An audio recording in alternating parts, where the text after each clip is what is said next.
सेव्यमान पावनाङ्घ्रिपङ्कजं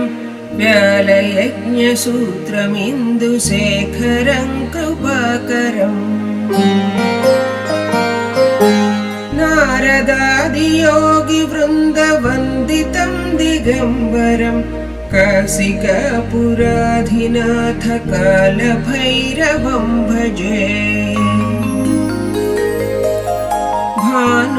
भानुकोटिभास्वरं भवाब्धितारकं परं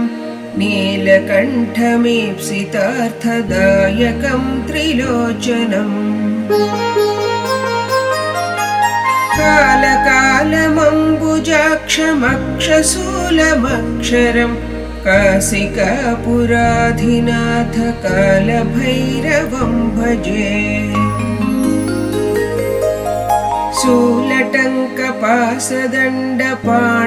शूलटङ्कपासदण्डपाणिमादिकारणं श्यामकायमादिदेवमक्षरं निरामयं भीमविक्रमं प्रभुं विचित्रताण्डवप्रियं काशिकापुराधिनाथ कालभैरवं भजे भुक्तिमुक्तिदायकं प्रशस्तचारुविग्रहं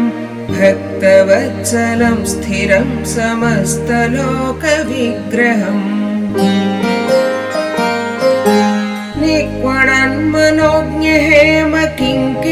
निक्वणन्मनोज्ञहेमकिङ्किणीलसत्कटिं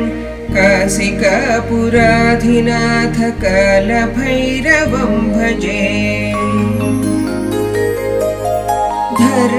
धर्मसेतुपालकं त्वधर्ममार्गनाशकं कर्मपाशमोचकं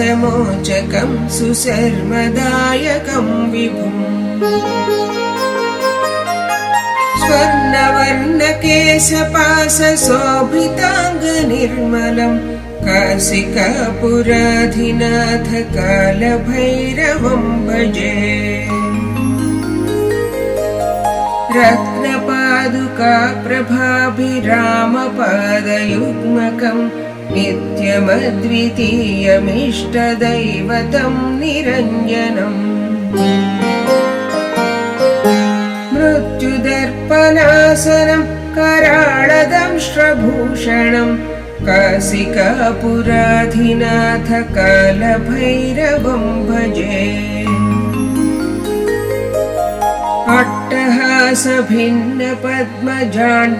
अट्टहासभिन्नपद्मजाण्डकोशसन्ततिं दृष्टिपातनष्टपापजालमुग्रशासनम् अष्टसिद्धिदायकं कपालमालिकाधरं काशिकापुराधिनाथ कालभैरवं भजे भूतसङ्घनायकं विशालकीर्तिदायकं काशीवासिलोकपुण्यपापशोधकं विभुम् नीतिमार्गकोविदं पुरातनं जगत्पतिं काशिकापुराधिनाथ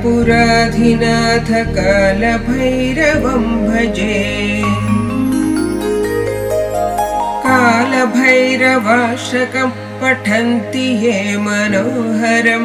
ज्ञानमुक्तिसाधकं विचित्रपुण्यवर्धनम्